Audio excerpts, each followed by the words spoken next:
네, 반갑습니다. 김동석의 리얼 주식입니다. 오늘 김동석의 리얼 주식은 주식시장 현재 신고가 랠리를 달리고 있습니다. 그 증시에 맞춰서 600조 글로벌 대박 터트릴 수 있을 만한 정책 대장주 오늘 최초 공개하니까요. 영상 처음부터 끝까지 꼭 시청하시길 바라겠습니다. 그 이전에 저희 김동석 리얼 주식 유튜브 여러분들의 많은 사랑으로 자라나고 있습니다. 현재 구독자 41명이고요. 현재 10,000명을 향해 열심히 달려가고 있습니다.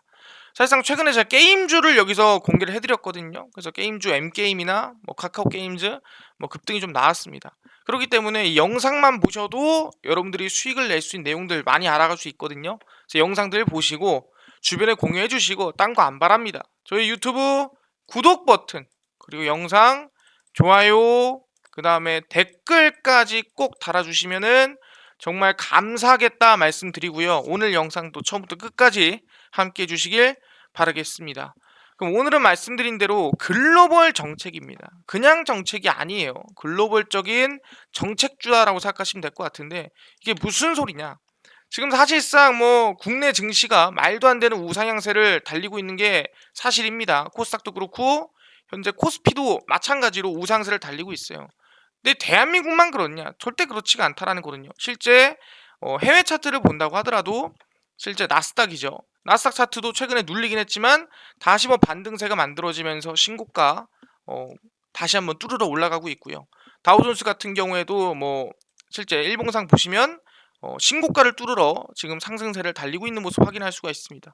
그래서 대한민국뿐만이 아니라 전 세계가 미국이 올라간 거의 전 세계죠. 전 세계가 우상향 랠리가 만들어지고 있다. 그러다 보니까 그냥 개인적인 정책 또는 뭐 그냥 대한민국 정책이 아니라 뭐 글로벌 정책이 있어야 그 정도는 돼야 우상향 급등세가 나올 만하다라는 거예요. 글로벌 정책에 맞춰서 그것도 600조 이상의 시장에서 수혜를 받을 수 있을 만한 저평가 우량주라면 충분히 급등세가 나오지 않겠느냐라는 부분이니까 집중해서 그 종목 알아가시면 좋을 것 같습니다. 최근에 이런 이슈가 나왔습니다.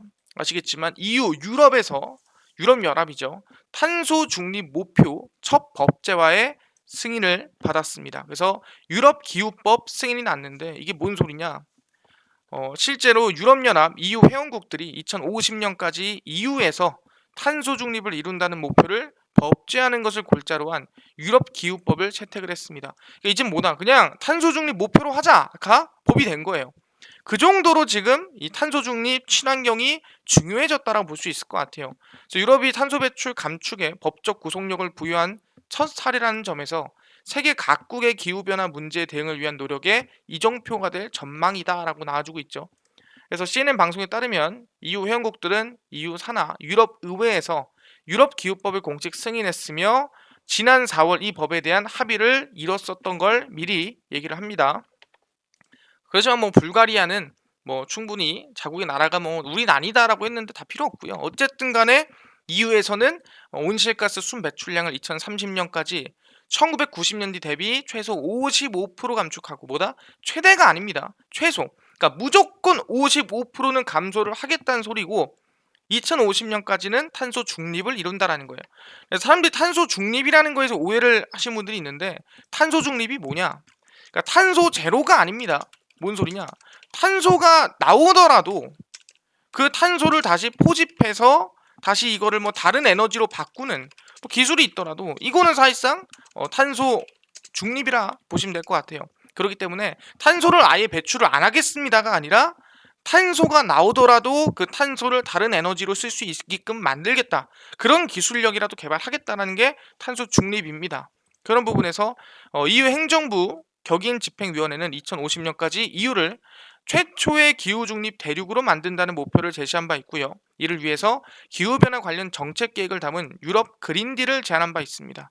유럽 그린딜에 따른 EU 회원국들의 협의 결과가 이제 유럽 기후법이다라고 생각하시면 될 것 같아요. 그래서 이제는 친환경을 하자 그리고 뭐 탄소 중립을 하자 이게 목표고 우리의 도의적인 부분이 아니라 이제는 법이라는 거예요.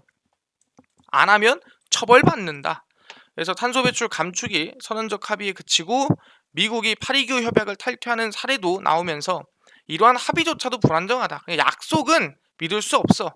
그냥 법으로 하자. 라고 해서 나온 부분이다라고 생각하시면 될 것 같습니다. 그래서 지금 EU는 벌써 탄소 중립에 대한 법이 나왔다라는 거예요. 이게 최근이에요. 2021년 6월 29일입니다. 그래서 유럽에서 이러한 이 탄소 중립 법까지 나오다 보니까 실질적으로 그 탄소 중립의 우두머리, 탄소 중립의 중심에 쓴 산업이 뭐냐 이거죠. 어디가 탄소 중립이냐?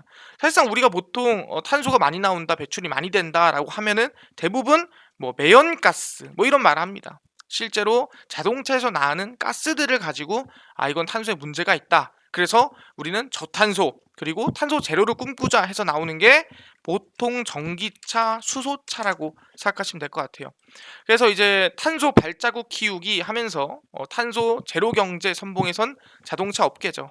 그래서 EU뿐만이 아니라 미국, 중국 대부분 나라가 탄소 제로를 꿈꾸다 보니까 그 탄소를 제로를 만들기 위한 핵심 휘발유 쓰지 말고 우리 디젤 쓰지 말고 뭐 쓰자 전기 쓰고 수소차 쓰자 수소 갖다 쓰자라는 거죠. 그래서 보시면 자동차 한 대를 만드는데 얼마만큼의 탄소 발자국이 발생할까? 자동차는 제조에서 유통까지 유독 복잡하고 방대한 탄소 발자국을 남깁니다. 일례로 자동차에 들어가는 금속 부품과 프레임, 타이어, 대시보드를 살펴보자라는 건데 어쨌든 금속 부품의 프레임은 광석을 채굴하고 금속을 추출하고 다시 금형을 가공한다. 그럼 거기 안에서 당연히 어마무시한 탄소가 나오겠죠. 타이어도 마찬가지로 고무나무에서 고무를 추출하고 화학 처리를 하고 탄소 겁나 나올 거고 플라스틱 대시보드도 마찬가지로 당연히 탄소가 많이 나오는 공정을 거치겠죠. 그러다 보니까 어마무시한 탄소 발자국을 남긴다라는 건데 가디언에 따르면은 자동차 산업의 총 탄소 배출량은 신차에 드는 총 비용으로 나누면 1,400달러당 그러니까 약 1,140만 원이죠. 150만 원. 거의 뭐 약 한 150만 원당 720kg의 이산화탄소를 배출하는 셈이 된다라는 거죠. 약 33,000달러 중 중형차를 생산한다고 치면은 33,000달러면 약 한 4천만 원 조금 안 되는 돈이죠. 한 소나타 정도 생각하시면 돼요. 뭐 소나타를 뭐 생산한다고 치면은 약 17톤 이상의 이산화탄소가 발생하는 거 어마무시하죠. 소나타 하나에 17톤. 지금 우리가 뭐 앞에 돌아다니는 소나타가 몇 대인데 그럼 몇 톤입니까? 말도 안 되는 거죠. 그래서 일반 가정에서 사용하는 3년치 가스 및 전기의 양과 맞먹는 규모다라는 거죠. 그래서 우리는 자동차에서 먼저 탄소 중립을 진행을 해야 된다라는 거예요. 그래서 글로벌 자동차 업계가 전기차와 수소차를 앞세워서 탄소 제로 경제 선봉에 나서자라는 거예요. 그래서 미국 아까 말씀드렸죠. 유럽연합, 영국, 일본 등 대부분의 나라가 이거는 솔직히 뭐 좌파 우파 할 거 없이 모든 나라가 참여하는 게 맞아요. 그래서 탄소 중립을 목표로 환경 규제를 강화하면서 내연기관차 퇴출을 열심히 앞당기고 있습니다. 그래서 국제에너지기구 IEA는 2030년이면 전세계 자동차 10대 중 한 대는 전기차고 2021년 글로벌 전기차 전망에서 2030년 글로벌 전기차 수 최대는 얼마? 2억 3천만 대에 달할 것이다 라는 거죠. 2억 3천만 대면은 뭐 전세계 인구가 60억이라고 쳤을 때 뭐 한 2억 대 정도로 생각하면은 한 30분의 1 정도 생각하면 될 것 같아요. 그러니까 뭐 상당히 2030년에 10대 중 한 대는 꿈은 아니다. 해볼만 하다라고 생각하시면 될 것 같아요. 그래서 파티비룰 IEA 사무총장은 전기차는 전 세계적인 탄소 중립 도달에 없어서는 안 될 역할을 한다라고 하면서 열심히 하고 있고 유럽과 중국 등 각국의 규제 강화가 업계 패러다임을 가속하고 있다. 아까 유럽에서 기후법이 나왔고요. 유럽은 전기차 보급에 가장 적극적이다. 아까 얘기했죠. 그래서 노르웨이가 2025년, 영국은 2030년부터 휘발유 등 내연기관차 신차 판매를 금지한다. 줄인다는 게 아니라 그냥 이제 안 된다라는 거예요. 이제 전기차만 팔아야 된다라는 부분이고 그래서 글로벌 자동차 업체들이 대부분 뭐다? 휘발유, 디젤 쓰는 게 아니라 이제는 전기차, 수소차 또는 하이브리드 시장으로 넘어가고 있다라고 생각하시면 될 것 같습니다. 그래서 뭐 독일 폭스바겐은 2029년까지 전기차 75종을 출시해서 완전 전기차 기업으로 변신할 계획이고 그러니까 아예 내연기관차를 안 만들겠다는 거죠.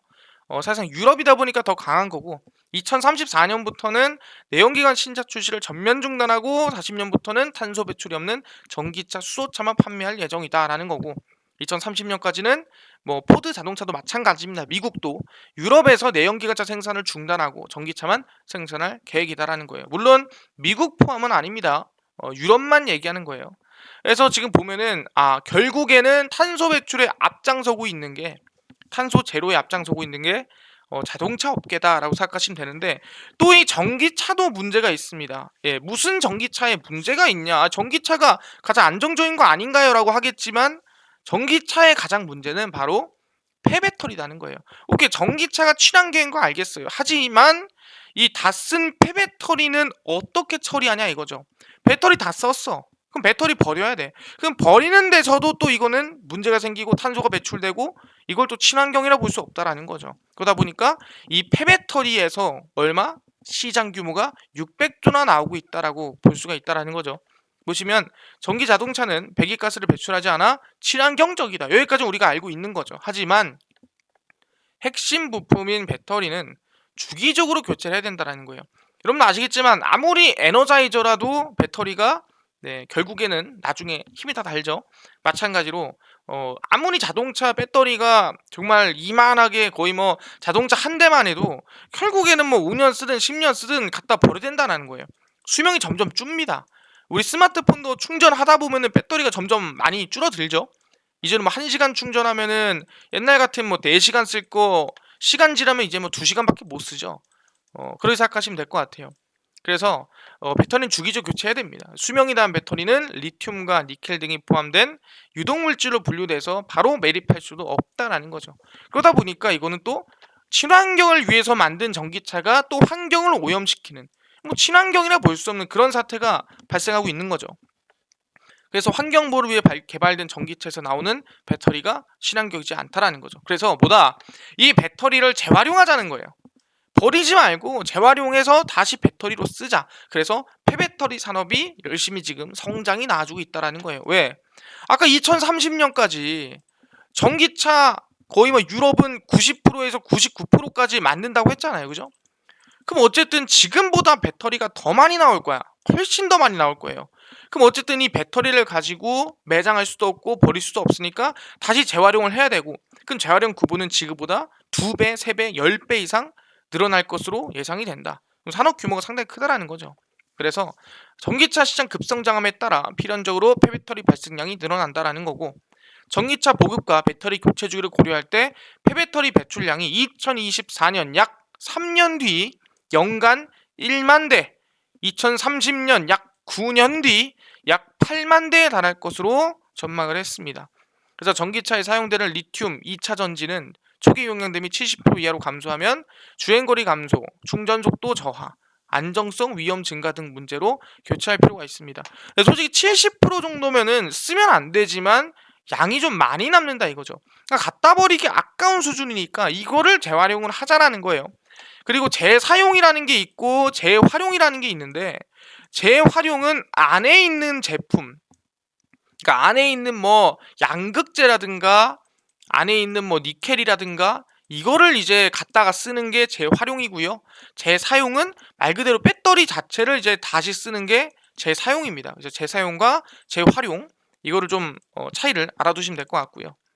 그래서 폐배터리 처리 방법은 차량용으로 사용되기 어려운 배터리를 에너지 저장 장치 ESS 등 다른 용도로 사용하는 배터리 재사용, 여기 나오네요. 차량 배터리에서 리튬, 니켈, 코발트 등을 고가의 희귀금속을 추출하는 재활용 두 가지로 나뉩니다. 그러니까 진짜 그냥 다시 쓰는 것과 아니면 안에 걸 빼서 안에 내부 들어와 있는 그 부품들 또는 안에 있는 내구재, 안에 있는 것만 희귀금속만 추출해서 쓰는 게 재활용이다라고 생각하시면 돼요. 그래서 10년 뒤 8만 개 쏟아지는데 규모가 얼마다? 600조라는 거죠. 그러니까 어떻게 보면 뭐예요? 어떻게 보면 우리한테는 여기가 블루오션인 거예요.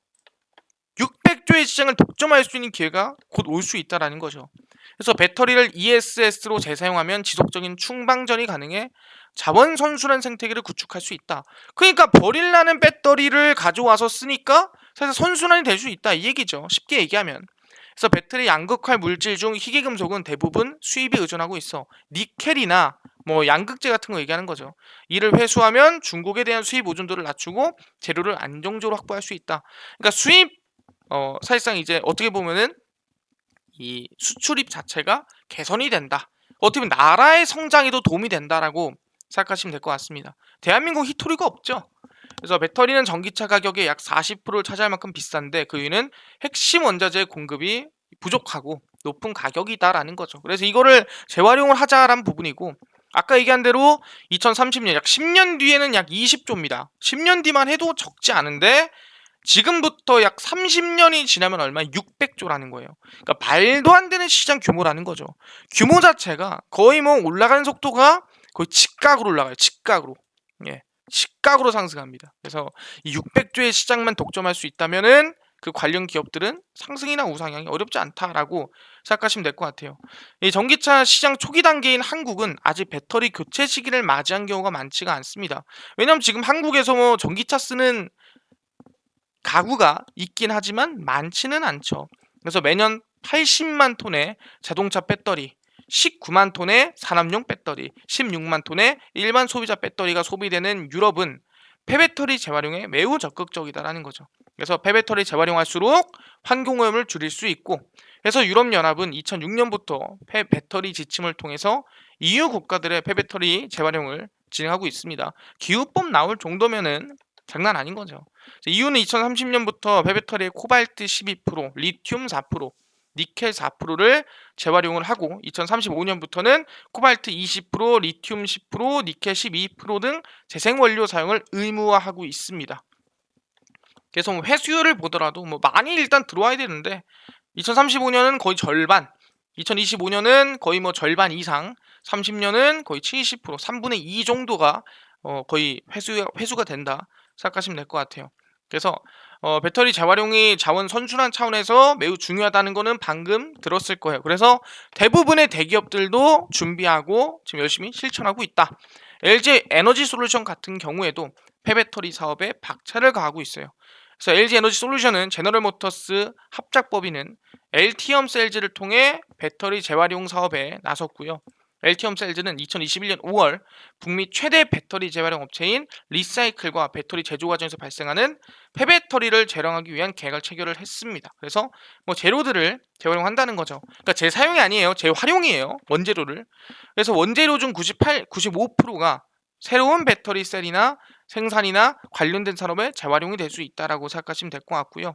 매출량이 최대 30%까지 낮아진다라는 거죠.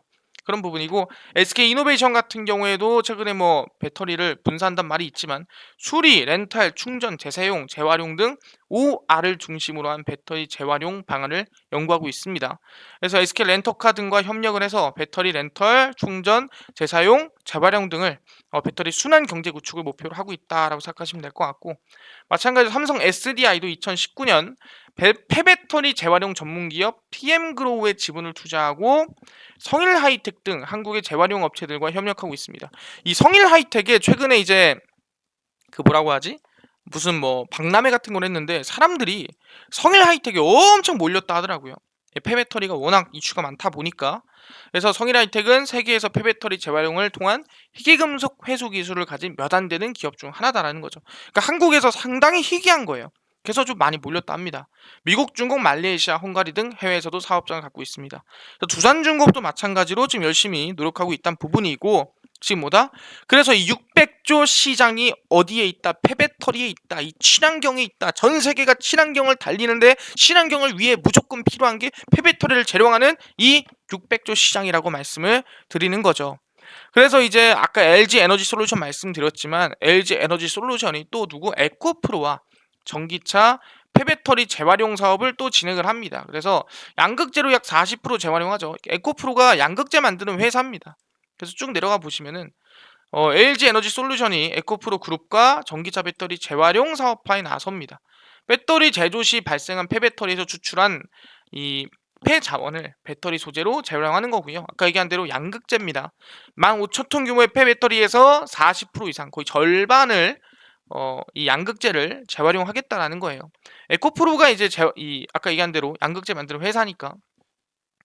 그래서 보시면은 에코프로 CNG는 에코프로 그룹 내 폐배터리 재활용 사업을 영위하고 있는 거고, 전기차 사용 후에 배터리에서 발생한 폐자원을 추출해서 전기차 배터리 소재로 활용한 기업이라 보시면 될 것 같습니다. 그래서 뭐 주요 광물 리튬, 아까 뭐 니켈, 뭐 그다음에 아까 뭐 양극재, 망간, 코발트 등등등을 가지고 이제 다시 재활용을 해서 공급을 한다라고 생각하시면 될 것 같고요. 에코프로 BM이 내 양극재 사업을 벌이고 있는데 폐배터리에서 회수한 주 광물의 40%를 양극 소재로 활용하겠다.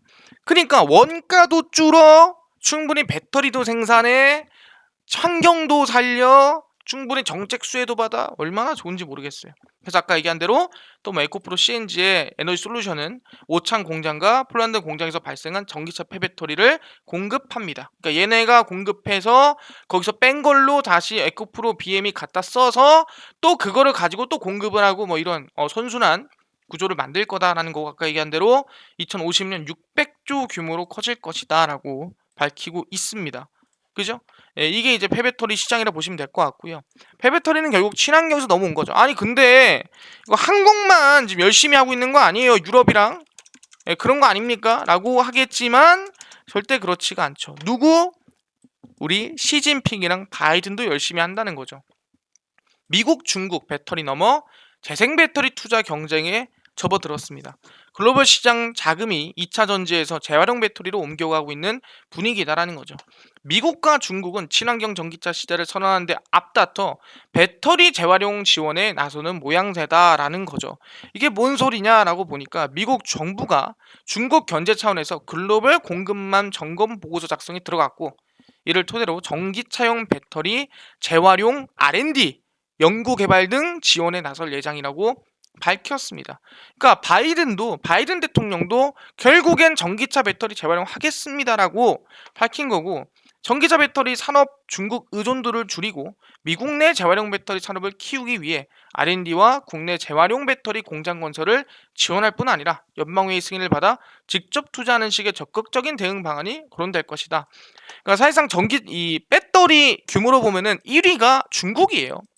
그렇기 때문에 이 중국 배터리를 계속 이제 미국이 쓰는 것도 솔직히 좀 부담이거든요. 왜냐하면 중국이 공급 안 해? 그러면 이제 중국이 이제 필요해야 되는 상황이니까 우리가 독립하자, 뭐 이런 느낌으로 보시면 될 것 같습니다. 그러다 보니까 이제 우리가 배터리 재활용해서 독립을 하자라는 부분이고, 정부 지원 움직임이 감지되면서 뉴욕 증시에는 배터리 재활용 관련주가 이미 올라가고 있다라는 거예요. 예를 들어서 뭐 스펙, 페니도트 같은 경우에는 5월 7일부터 6월 4일 기준 한 달째 주가가 10%가 올랐고, 실제 이제 이 리튬이나 이 관련된 기업들이 주가가 좀 많이 올라가고 있다라고 생각하시면 될 것 같습니다.